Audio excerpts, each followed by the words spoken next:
Ya kalau kita bisa menghayati itu nggak ada ruginya. Untuk memiliki kehidupan yang berkenan kepada Allah, dibutuhkan atau dituntut ketelitian yang tinggi, memperhatikan setiap langkah hidup kita. Dalam hitungan menit, hitungan detik, dalam segala hal yang kita pikirkan, kita ucapkan, kita lakukan. Kita harus teliti. Aduh, kita semua kan dulu juga tidak teliti, saudara. Biar pendeta juga saya tidak teliti-teliti. Pokoknya saya tidak melakukan pelanggaran moral di mata manusia baik. Wow, kalau sampai menghadap Tuhan dengan kondisi ini, banyak bolong, bocor, belang, dan rusaknya.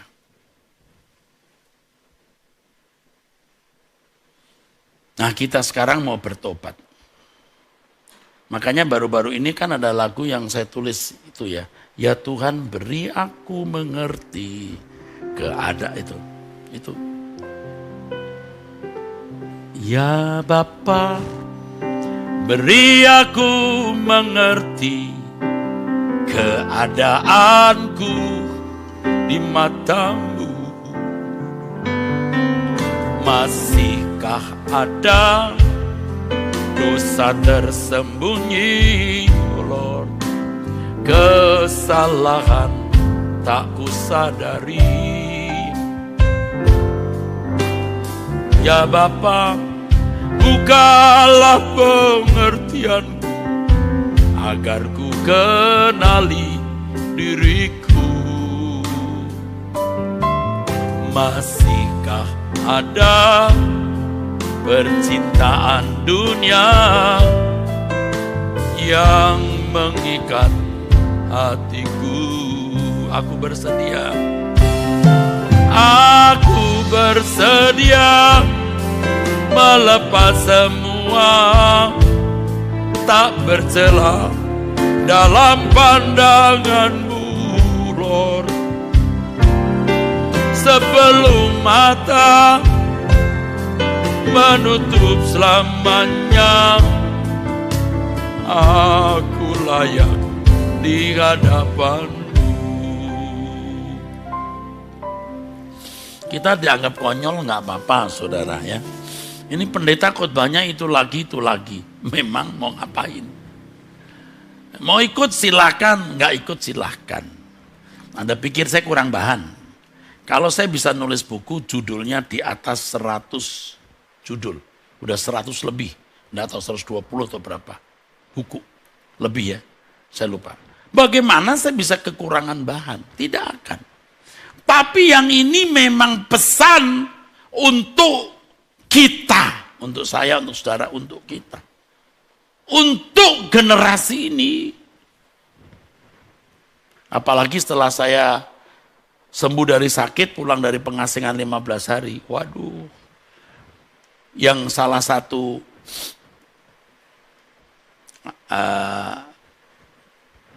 berkat kebenaran terciptanya lagu yang tadi dinyanyikan oleh pendeta Roy tadi.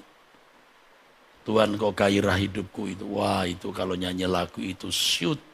Trauma saya di rumah sakit itu bisa muncul lagi loh. Di rumah sakit itu ada traumanya loh. 15 hari. Infus sana, infus sini, bengkak tangan saya karena vena saya kecil. Wah, berat. Pada waktu itu bulan Juli loh, puncak-puncaknya loh. Penuh rumah sakit. Wah, suster pun juga luar biasa, saudara, ngurusin orang sakit. Biasanya satu suster, beberapa orang ini bisa melampaui batas. Makanya saya tidak akan panggil suster kalau nggak penting.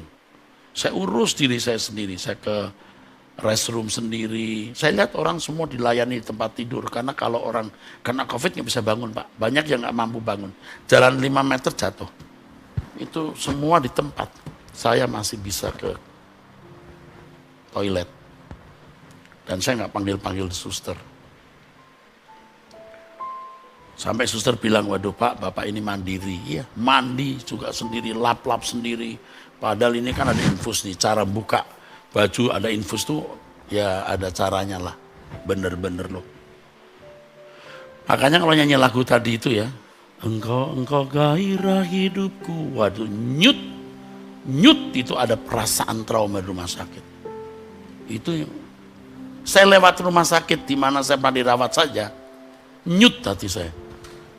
Saya mendengar bunyi ambulan, kan sering ambulan datang tuh, kan lagi tinggi-tingginya COVID. Saya ada perasaan trauma. Tapi dengan cara itu saya benar-benar diubah Tuhan. Aku pilih pulang Tuhan. Aku tidak akan lagi terikat dengan dunia. Aku tidak mau berbuat dosa. Aku mau menghadap Engkau dalam keadaan berkenan. Iya. Makanya udah nekat saja deh. Jangan menoleh ke belakang lagi. Banyak salah yang pernah kita lakukan. Harus betul-betul kudus seperti apa yang Allah inginkan. Ini saudaraku. Nah saudara tidak usah harus kena COVID, dihajar Tuhan, jatuh miskin. Tidak perlu, ikuti apa yang saya nasihati ini. Yang saya sampaikan, jangan nakal. Dia di sini banyak orang-orang masih muda-muda ya. Jangan nakal, jangan lawan Tuhan deh. Mestinya tak lagi ku ingini apapun juga, segenap diriku telah kau miliki. Ku perhatikan petunjukmu, ku nantikan suaramu. Keinginan Bapa segalanya bagiku. Nanti detail apa yang Allah kehendaki dari hal kecil dalam hitungan menit detik. Wah itu baru menghasilkan lukisan hidup yang berkualitas. Dan itu karya abadi loh. Kekal itu saudara. Anda kerja keras, Anda punya uang banyak, Anda punya gelar kekuasaan. Sekejap. Tapi yang ini abadi. Loh kok gak mau kita? Bodoh kan? Jangan. Ya, Allah yang ciptakan kita, kita dibuat ada karena Dia. Ya nurut apa yang Allah kehendaki untuk kita lakukan. Kau yang ciptakan aku, Kau yang membuatku ada. Saat ku dalam dosa, selamatkan jiwaku. Ku hutang kehidupan, ku hutang kebaikan kepadamu Bapa di surga. Mestinya tak lagi ku ingini apapun juga, segenap diriku telah kau miliki. Perhatikan petunjukmu, ku nantikan suaramu. Keinginan Bapa segalanya bagiku. Ayo kita berubah yuk. Ayo kita berubah. Ada kalimat-kalimat bagus ya di lagu ini. Kau yang ciptakan aku, Kau yang membuat aku ada, jatuh dalam dosa. Selamatkan aku, hutang kehidupan wahai.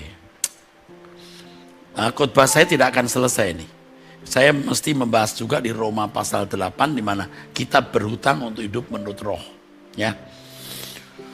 Jadi kalau kita sudah diselamatkan itu tidak bisa tidak, harus untuk menyenangkan Allah dalam segala hal. Dalam segala hal.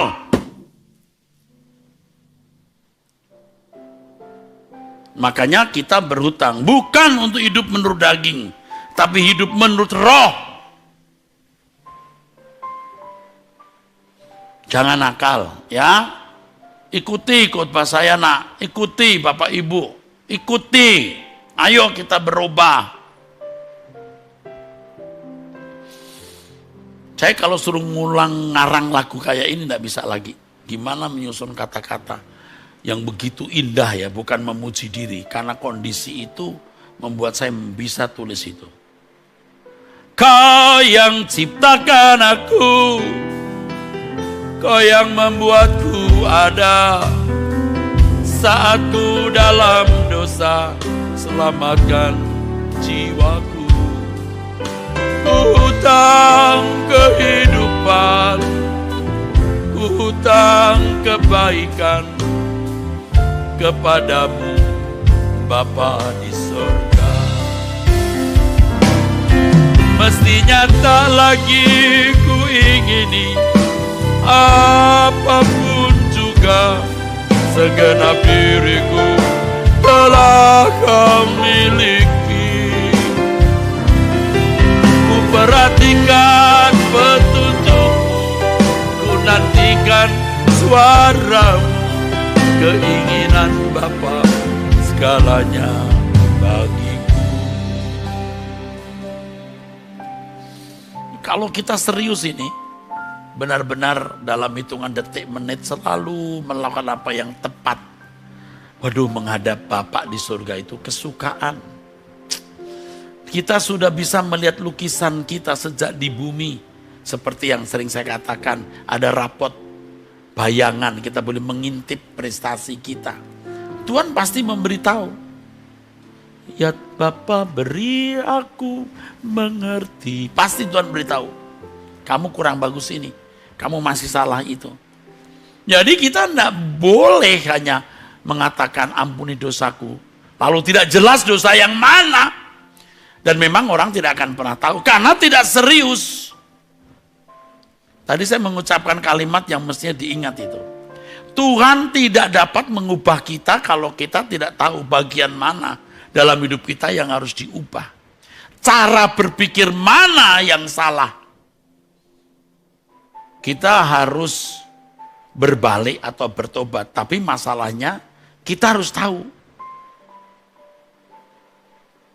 Dari hal mana kita mau berbalik atau bertobat. Ble PT on pos akribos peripatiete. Perhatikanlah dengan teliti, dengan detail kebiasaanmu. Nah, salah satu penyesatan yang dilakukan oleh iblis, ya, ini banyak cara ya untuk menyesatkan orang percaya itu. Salah satunya termasuk melalui doktrin-doktrin gereja. Tidak semua doktrin salah ya saudara. Saya tidak mengatakan semua doktrin salah lalu saya yang paling benar. Enggak ya, jangan gitu. Saya tidak bermaksud begitu. Nah, ada doktrin-doktrin yang mengisyaratkan secara implisit dan itu memberi kesan. Mengisyaratkan seakan-akan orang percaya tidak akan mempertanggungjawabkan kehidupannya di hadapan tahta pengadilan Kristus seperti orang di luar Kristen. Tidak sama katanya. Loh, yang tidak sama apanya? Memang tidak sama. Yang tidak sama itu tuntutan loh, standarnya loh. Kalau mereka dituntut nilai 60, kita 100 loh. You must be perfect. Secara implisit dikesankan bahwa keselamatan dalam Yesus Kristus menempatkan orang Kristen tidak perlu gusar terhadap pengadilan Allah. Wah, ini bahaya. Dulu waktu saya masih muda, ya sudah tua juga, belum setua hari ini. Saya mengisyaratkan khotbah saya begitu. Nah, saya ini korban doktrin dan teologi para teolog masa lalu. Jadi nanti kalau di pengadilan Tuhan, saudara-saudara, kata saya waktu itu, begitu Tuhan lihat muka kita, oh kamu toh, malaikat langsung, enggak ada perhitungan. Gila. Dulu saya ngajarinnya begitu loh. Begitu lihat muka kita, lalu begini, sana. Bisa loh begitu. Jadi temenan sama Tuhan, udah kenal Tuhan ini. Kita pikir Tuhan kenal kita karena kita kenal Dia. Kita kenal Dia, tapi Tuhan belum tentu kenal kita. Saudara kenal dong presiden, misalnya Donald Trump. Ya kan? Tapi Presiden Trump kenal Anda enggak? Belum tentu. Nggak usah jauh-jauh, gubernur. Anda kenal gubernur? Ya kenal, muncul terus di televisi. Tetapi pertanyaannya, gubernur kenal Anda enggak? Aduh, nanti bisa kita isi lagi dengan kalimat begini. You percaya Tuhan Yesus? Oke. Tuhan Yesus percaya Anda enggak? You bangga memiliki Tuhan Yesus? Tuhan Yesus bangga enggak dengan Anda? Ini. Dikesankan seakan-akan keselamatan yang diberikan Allah itu secara otomatis sudah membebaskan orang Kristen dari neraka. Sehingga pengadilan Allah bukan sesuatu yang perlu ditakuti. Jadi seperti main-main. Kalau orang Kristen udah beres, udah ditanggung dosanya. Wah, ini salah loh. Biasanya orang Kristen berpikir bahwa semua dosa sudah beres di kayu salib.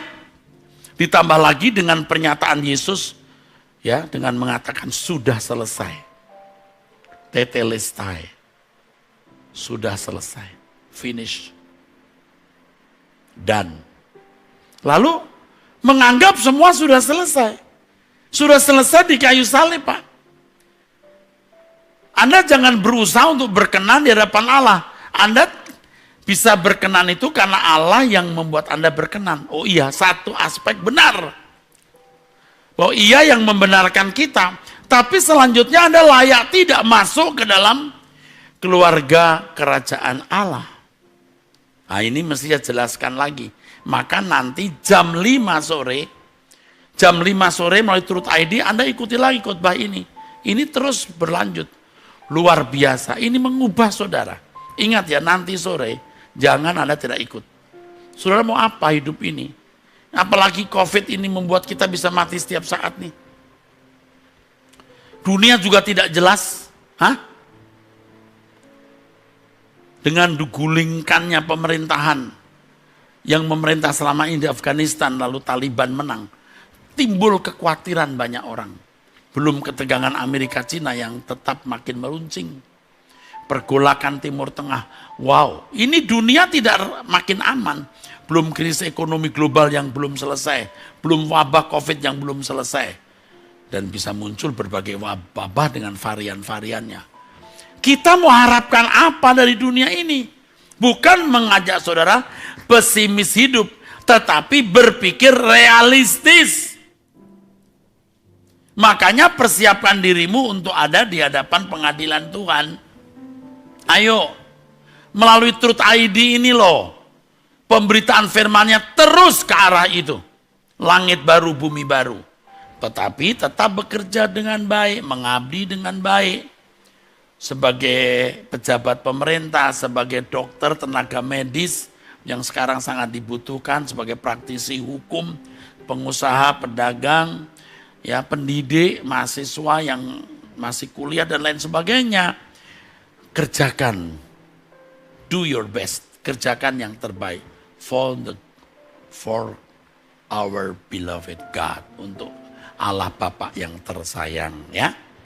Jangan Anda berpikir, oh nanti gampang di pengadilan Tuhan, nanti Tuhan hopengan sama kita, dosa kita sudah ditebus di kayu salib, sudah selesai. Ini sesat. Dosa memang sudah ditebus, tapi kodrat dosamu harus diselesaikan. Jangan berpikir orang percaya tidak perlu bersusah payah menjalani hidup. Nah Tuhan yang bicara, kerjakan keselamatanmu dengan takut dan gentar. Tuhan juga berbicara, berjuanglah masuk jalan sempit. Tidak main-main ini. Orang percaya harus tidak anggap remeh kuasa dosa dalam hidup. Jadi akibat dosa ini ada kodrat dosa dan neraka. Jangan hanya bicara akibat dosa itu neraka. Tetapi kodrat dosa ini dengan Tuhan Yesus mati di kayu salib, neraka dihapus. Oh nanti dulu, kodrat dosamu dihapus, baru neraka bisa dihapus. Makanya Bapak Ibu, saya mengajak saudara itu tekun mencari Tuhan. Kita menggarap kodrat dosa kita untuk bisa diselesaikan. Dan itu misi Sola Gracia ini, saudara.